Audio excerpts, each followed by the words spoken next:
Hey guys, Lisa B, the Pumpkin Lady, back for part 4 of what was just supposed to be one video. But I'm determined I'm going to get these videos up despite my poor little crying computer and its lack of storage.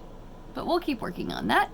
In the meantime, while I tackle computer issues, you can watch this next video of natural flower dyeing. And in this one, you use dahlias and then greens, which is like the sepals, and the receptacle is the bottom part of the flower that actually holds the petals in. So we tried that too. And hopefully this will all work in one shot. And this one video that became 3, that became now 4 videos, doesn't have to go to 5. Because if so, I'm going to start crying in the corner. So while I go tackle my computer programs, you get to watch the very beautiful world of dyeing with dahlias.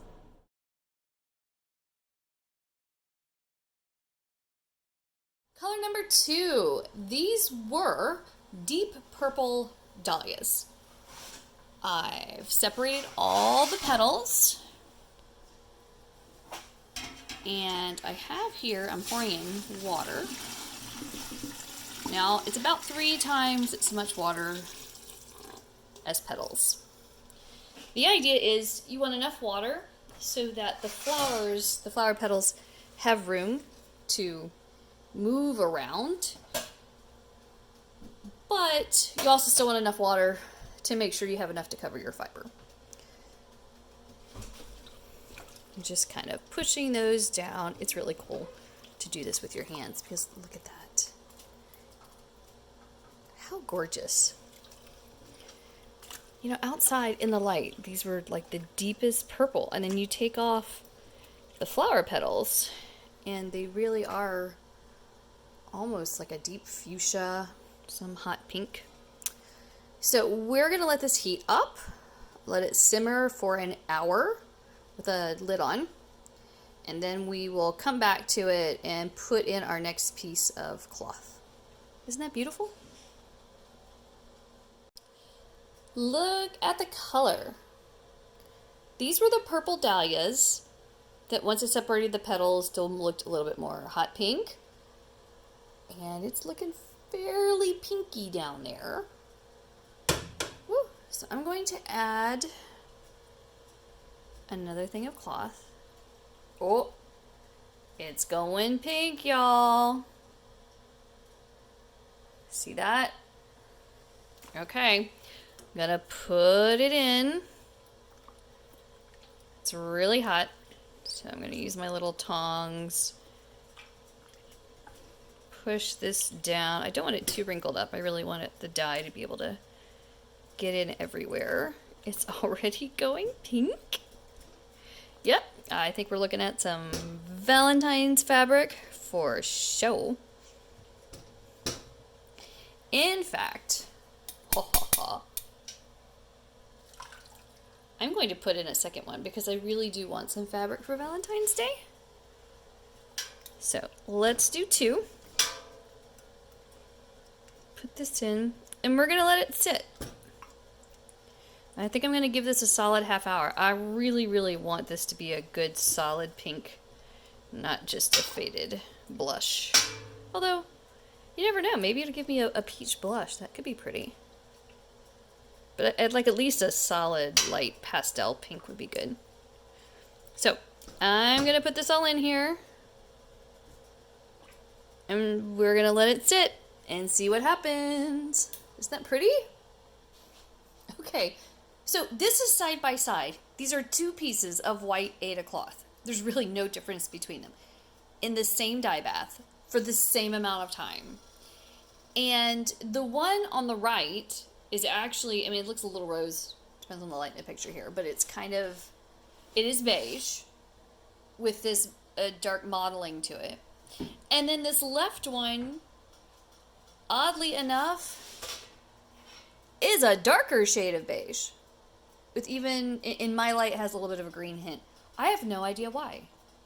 This was a huge surprise. And do you see the dark modeling? It almost looks like I tried to marbleize it. And that would assume that I would know what I was doing, and I don't. So trust me, that didn't happen. But it's kind of cool. I like it. I'm leaving it just like that. It is a surprise, but I like this modeling effect. And I'm going to go take this and hang this to dry. And it's so funny. I mean, this was dark purple flowers that died out to a beige.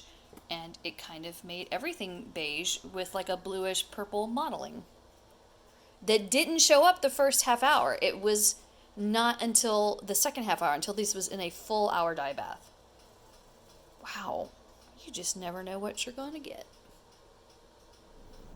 So what did you think?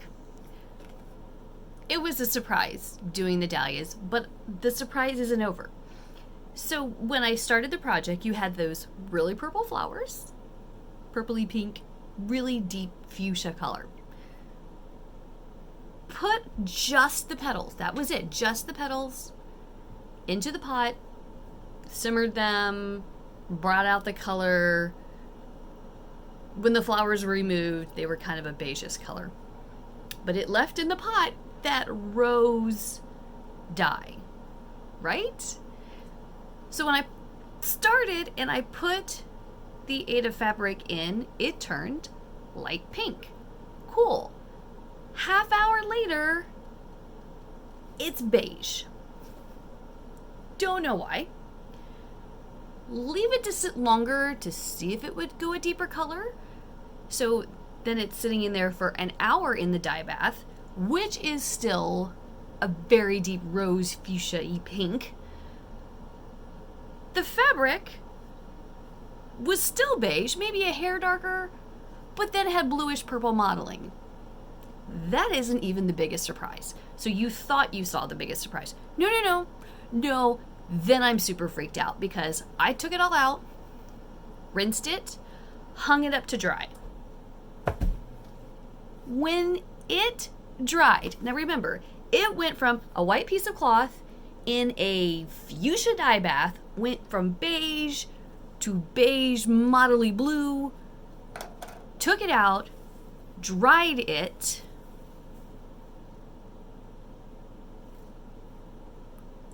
it's green, y'all. Overnight, when the beige with modeling dried, it went green. Now, it's hard to see on the camera right now. I'm trying to see if I can move it back and forth. This is actually a sage green. This isn't pink. Look. Okay, here, wait. Like, if you mix those two colors together, that's the color of the flowers, right? Then they turned kind of like this color, the beige muslin.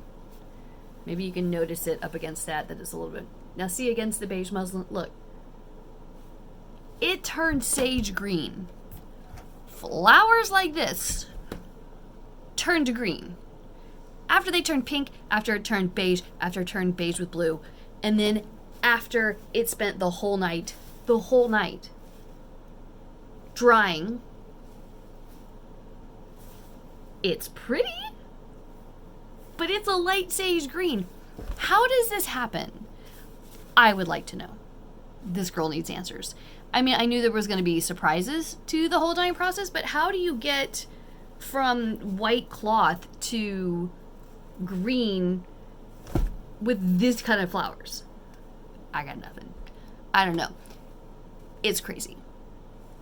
It's insane. And so then after we did all the dahlias, decided to try the greens of the plant, which the book, A Garden to Die For by Chris McLaughlin, said should give me some olive tones. And I thought, great. I could have some pretty sage greens, olive greens. Those would be so pretty for Christmas to get to do that. Let's just say I did not get the same results.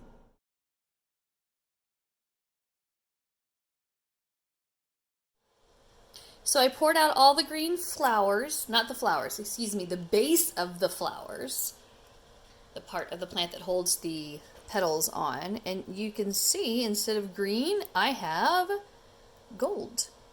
I have a soft gold. So I'm going to take, I think I have, oops, sorry, 2 pieces left, and there's actually, oops, I must have touched it at some point, a little pink on that one, but that's okay. I have 2 small pieces of fiber, Ada cloth left. And I'm just going to put both of them in, because it's been a long day of dyeing.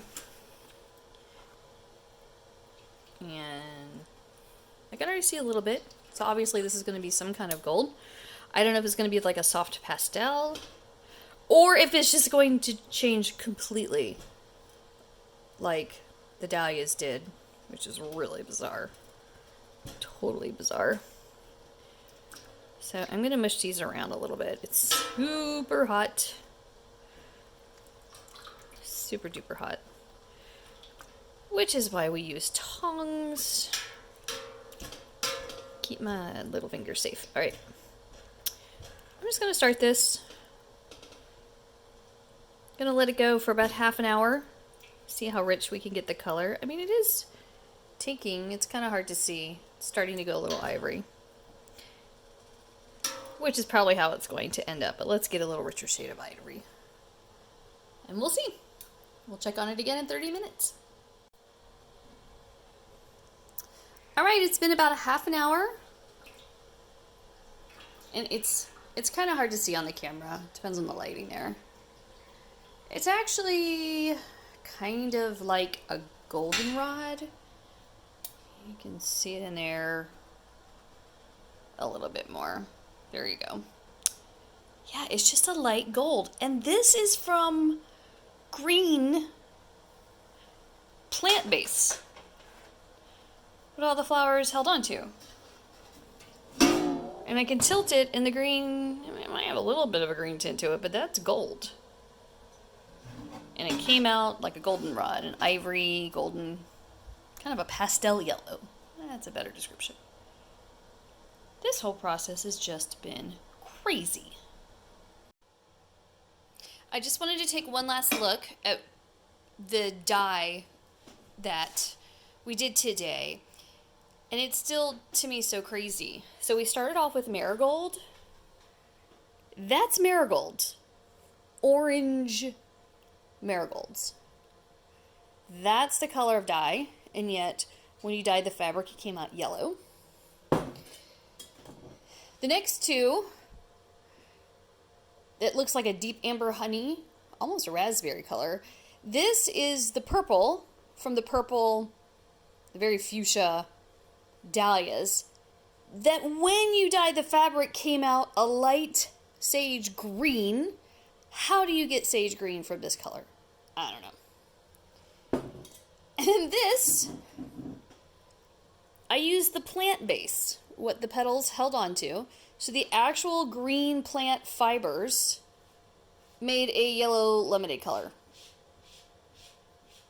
This is from green plants. Solid green. Yeah. A lot of surprises here today. But a lot of fun too. So what'd you think about my experiments? I think I need to do more. I learned a lot, but it was a little bit weird. I mean, let's face it. Orange flowers, deep orange flowers, make yellow fabric.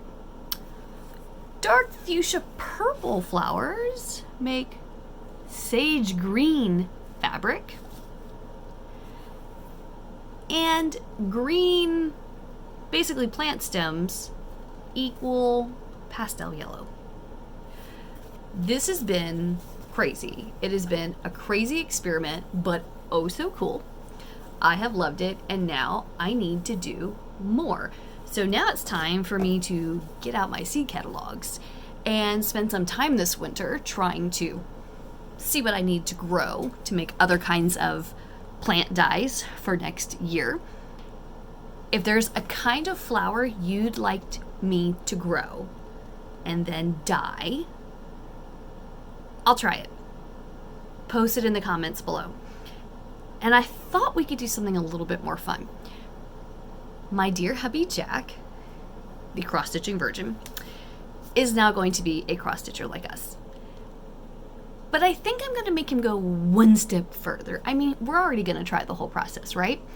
So if you want to see Jack dye some fabric first that he will then use for his avocorn, is that what it's called? I think it's what it's called. Let's see. Hold on.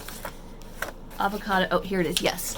So this is what he's going to do. He is going to do the avocorn. I'm going to do the avocado. But if you think that before Jack ever gets started on this cross-stitch piece, that he needs to dye his own fabric, and yes, I know, I could let him use this. It would look cute. Don't think so. If you think he should dye his own fabric, post it in the comments below. And if I get more than 20, we'll just say that, 20 comments to say, oh yeah, he needs to dye his own fabric, we'll do that. We will dye the fabric. Well, I lied. He will dye the fabric, and I'll be recording it. And we're going to make him do this whole process from start to finish. Shh, don't tell him. He doesn't know that I'm telling you this. So comment below, yes, thumbs up, if you think that Jack should dye the fabric he needs before he even gets to start his avocorn piece next week. Shh, don't tell him. It's a secret between you and me. So I'm gonna go get some more colors of dye while you give me a thumbs up below. Till next time, pumpkins.